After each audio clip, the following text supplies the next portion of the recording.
Here I have Nokia 230, and today I'm going to show you how to enable Do Not Disturb mode on this device.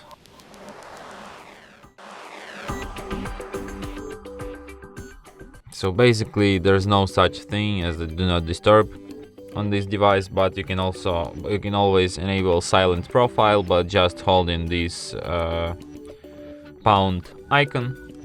And as you can see, silent profile is activated. Now your device produces no sounds, no notifications, it's all silent. Just like the non-disturb mode, kinda. And you can also disable it just by holding pound once again. And that's it. Thanks for watching.